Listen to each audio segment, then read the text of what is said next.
Bapak Ibu Guru dan para siswa yang dikasihi oleh Tuhan, kita bersyukur saat ini boleh kembali bersama berjumpa untuk membaca merenungkan kebenaran firman Tuhan. Mari kita bersama berdoa memohon pimpinan Roh Kudus saat kita membaca merenungkan firman Tuhan.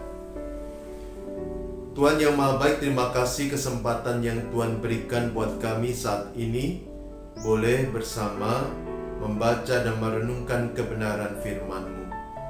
Kami percaya Roh Kudus membimbing menolong kami, sehingga kami dapat mengerti memahami firman-Mu dan melakukannya di dalam kehidupan kami. Karena itu kami mengarahkan hati pikiran kami, membuka hidup kami untuk Tuhan hadir dan berkarya, mengajar, membimbing kami semua.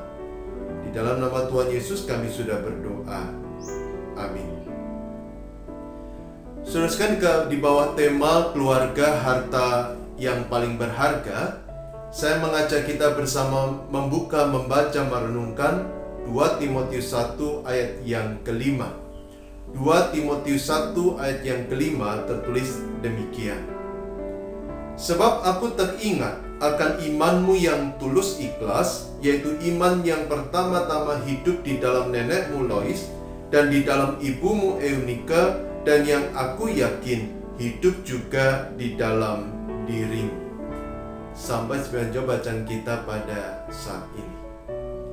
Saudara, ada sebuah lagu berjudul Harta Berharga yang liriknya tertulis demikian. Harta yang paling berharga adalah keluarga. Istana yang paling indah adalah keluarga. Puisi yang paling bermakna adalah keluarga. Mutiara tiada tara adalah keluarga. Saudara, lirik dari lagu ini mengingatkan kita untuk menghargai, menghormati keluarga, merawat keluarga, menjaga keluarga sebagai harta yang paling berharga. Dan bagi kita, anak-anak Tuhan, tuntutan ini menjadi lebih tinggi, lebih besar. Kenapa? Karena keluarga adalah karunia dari Tuhan yang diberikan dalam kehidupan kita. Karena itu kita harus menjaga, merawat, menghargai, mensyukuri, mengasihi keluarga sebagai karunia dari Tuhan. Nah, tentu pertanyaannya adalah, kenapa Tuhan memberikan keluarga bagi kita? Paling tidak ada 3 alasan. Yang pertama, keluarga diberikan oleh Tuhan sebagai penolong dalam kehidupan kita. Karena Dia memahami bahwa kita tidak bisa hidup hanya dengan mengandalkan kekuatan kita seorang diri. Ketika kita baru lahir, kita lahir sebagai seorang bayi. Kita tidak bisa mencari makan atau bahkan makan sendiri.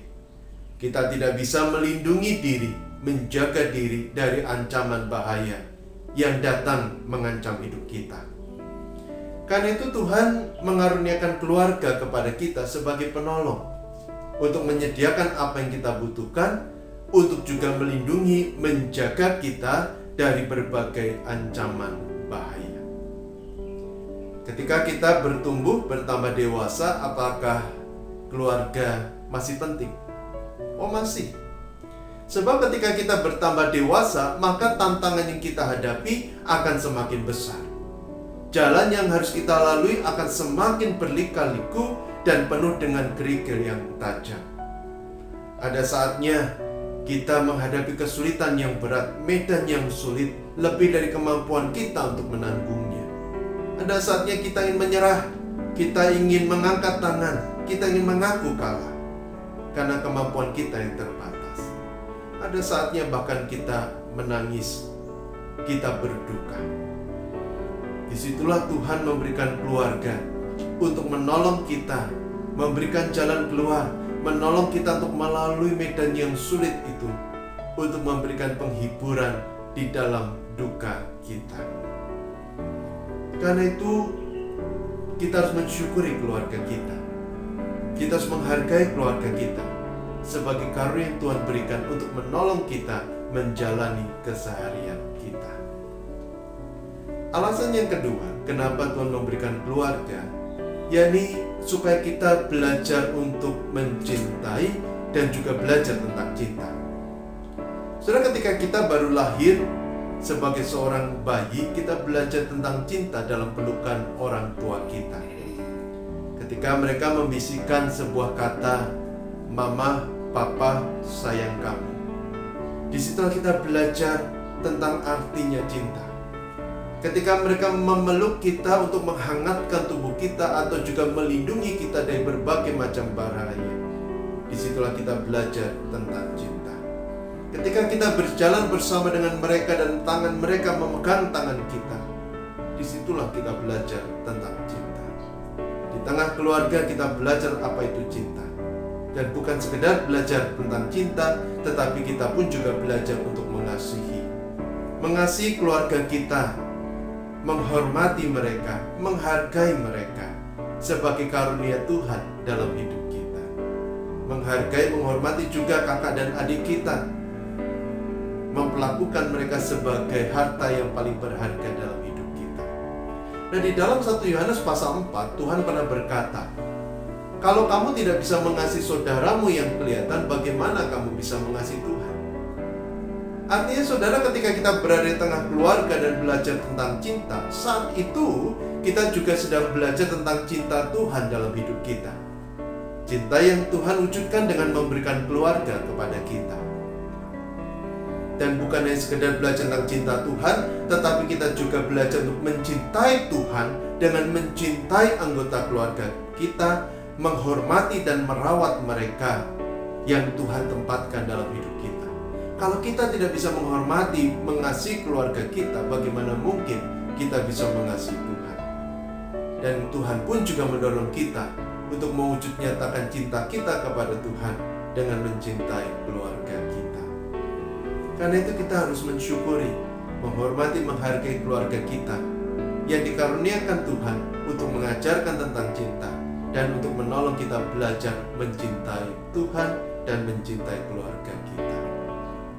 Dan yang ketiga, Tuhan memberikan keluarga kepada kita supaya kita bisa mengenal Tuhan, mengenal kebenaran, dan belajar hidup dalam kebenaran. Seperti yang kita lihat dalam kehidupan Timotius. Saudara, Timotius menjadi anak Tuhan karena didikan nenek dan ibunya. Mereka yang memperkenalkan Timotius kepada Tuhan, dan bukan sekedar memperkenalkan kepada Tuhan, tetapi mereka pun juga memperkenalkan Timotius kepada kebenaran dan membimbing Timotius untuk hidup dalam kebenaran. Sehingga Timotius menjadi pribadi yang mengenal Tuhan, mengenal kebenaran, dan hidup di dalam kebenaran. Allah pun memberikan keluarga kepada kita dengan tujuan yang sama. Di tengah keluarga kita belajar untuk mengenal Tuhan. Orang tua membimbing kita untuk berdoa, membawa kita ke sekolah minggu, membuat kita bertumbuh di gereja, sehingga kita bertumbuh untuk mengenal Tuhan. Dari cerita-cerita Alkitab yang diceritakan kepada kita pun belajar untuk mengenal Tuhan. Dan bukan sekedar belajar untuk mengenal Tuhan, tetapi keluarga pun juga menolong kita untuk belajar mengenal kebenaran dan mendidik kita untuk hidup dalam kebenaran. Sebagai contoh, ketika kita berada di tengah keluarga, kita belajar, dididik untuk menghargai, menghormati orang yang lebih tua. Pertama-tama orang tua kita, guru-guru kita, ataupun siapapun yang usianya lebih tua dari kita. Di tengah keluarga kita pun belajar untuk hidup jujur, berlaku jujur, sehingga dimanapun kita menjadi pribadi yang jujur. Di tengah keluarga kita belajar tentang artinya kerja keras, dan belajar bahwa kerja keras akan membawa hasil yang kita harapkan. Di tengah keluarga kita pun belajar untuk tidak bersikap egois, tetapi menunjukkan kasih secara nyata kepada sesama kita. Di tengah keluarga kita belajar tentang kebenaran dan dididik untuk hidup di dalam kebenaran. Karena itu kita harus bersyukur karena Tuhan mengaruniakan keluarga, sehingga dengan pertolongan keluarga kita dapat mengenal Tuhan, dapat mengenal kebenaran dan hidup dalam kebenaran. Dan saudara, kalau melihat hal ini sudah seharusnya kita bersyukur, bukan? Bersyukur untuk keluarga yang Tuhan karuniakan. Bahkan bukan hanya sekedar bersyukur, tetapi juga memandang menghargai mereka sebagai harta yang Tuhan karuniakan dalam kehidupan kita. Nah, kalau kita benar-benar bersyukur, maka paling tidak ada 3 hal yang kita harus lakukan. Yang pertama, kita harus belajar untuk mengasihi, menghargai, dan menghormati keluarga kita. Pertama-tama tentunya orang tua. Kita harus menghargai, menghormati orang tua kita, karena mereka ditempatkan Tuhan untuk mendidik kita. Mereka adalah wakil Tuhan yang kita harus hormati, kita harus hargai. Karena itu Alkitab memberikan nasihat kepada kita, hormatilah ayahmu dan ibu. Tetapi kita pun juga harus menghormati, menghargai kakak dan adik kita, mengasihi mereka. Dan bukan sekedar berkata saya mengasihi kamu, tetapi menunjukkan kasih itu secara nyata dalam tindakan dan dalam keseharian, dalam kehidupan bersama. Ketika kita memperlakukan mereka, ketika kita membangun relasi, berkomunikasi dengan mereka, apakah penghargaan dan rasa hormat itu tercermin dan kita tunjukkan kepada mereka? Kalau kita mengasihi keluarga kita, maka kita pasti akan menghargai dan menghormati mereka. Dan yang kedua yang harus kita lakukan sebagai wujud syukur dan sukacita kita kepada keluarga adalah dengan mendengarkan didikan dari orang tua.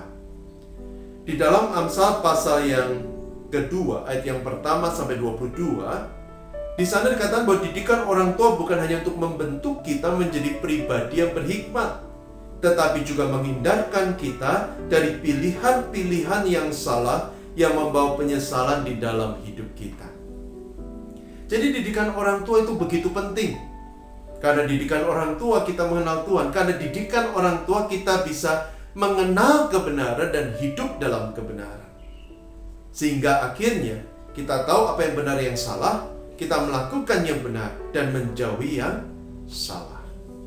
Karena itu kalau kita benar-benar mensyukuri keluarga sebagai karunia Tuhan, maka kita akan mendengarkan didikan orang tua dengan baik. Dan yang ketiga, bagaimana kita bisa menyatakan syukur dan kasih kepada keluarga? Yang ketiga, dengan membanggakan mereka. Saudara, dalam Amsal 10 ayat yang 1 dikatakan bahwa anak yang bijak membanggakan ayahnya, tetapi anak yang bodoh mendukakan hati ibunya. Saudara, kira-kira saudara menjadi anak yang membanggakan atau mendukakan? Tentunya kita semua berharap bisa menjadi seorang anak yang membanggakan orang tua. Dan bagaimana kita membanggakan orang tua? Dengan hidup bijaksana. Artinya hidup dengan baik, hidup dengan bertanggung jawab berdasarkan kebenaran firman Tuhan. Kita pun juga melakukan yang terbaik dalam seluruh aspek hidup kita, dan setiap prestasi yang kita raih, kita persembahkan untuk Tuhan dan untuk orang tua kita. Dengan melakukan apa yang baik, yang benar itu, disitulah kita sedang membanggakan orang tua. Dan bukan sekedar membanggakan orang tua, tetapi kita pun sedang membanggakan hati Tuhan. Karena itu kalau kita benar-benar ingin mengasihi, menghargai, menghormati, mensyukuri keluarga kita, jadilah anak yang membanggakan keluarga. Sehingga orang tua mereka bahagia kalau menyaksikan kita bertumbuh, bertambah dewasa, menjadi pribadi yang bertanggung jawab, yang menyukakan hati Tuhan. Nah, kini pertanyaannya adalah apakah keluarga adalah harta yang berharga bagi setiap kita? Sudahkah kita mengasihi mereka? Sudahkah kita membanggakan mereka dan mendatangkan kebahagiaan dalam hidup mereka? Amin. Mari kita berdoa.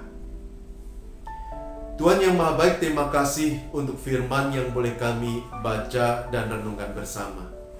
Firman yang mengingatkan kami untuk memandang menghargai keluarga sebagai harta karunia dari Tuhan. Firman yang mengingatkan kami untuk mengasihi, menghormati dan menghargai keluarga kami, menjaga, membanggakan hati mereka. Tuhan, tolonglah setiap kami. Maafkan kami apabila kami sering melukai keluarga kami, dan bimbinglah, tolonglah, ajarlah kami agar kami bisa menyukakan hati mereka, membanggakan mereka, membahagiakan mereka, mendatangkan sukacita dalam hidup mereka. Berikan kesehatan buat orang tua kami, maupun juga kakak dan adik kami.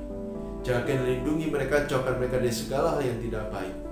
Dan berikan damai, berikan sukacita dalam hidup mereka. Pakailah kami untuk menghadirkan terang di tengah keluarga kami, untuk boleh menjadi pribadi yang memuliakan nama Tuhan. Berkati juga untuk Bapak Ibu guru kami.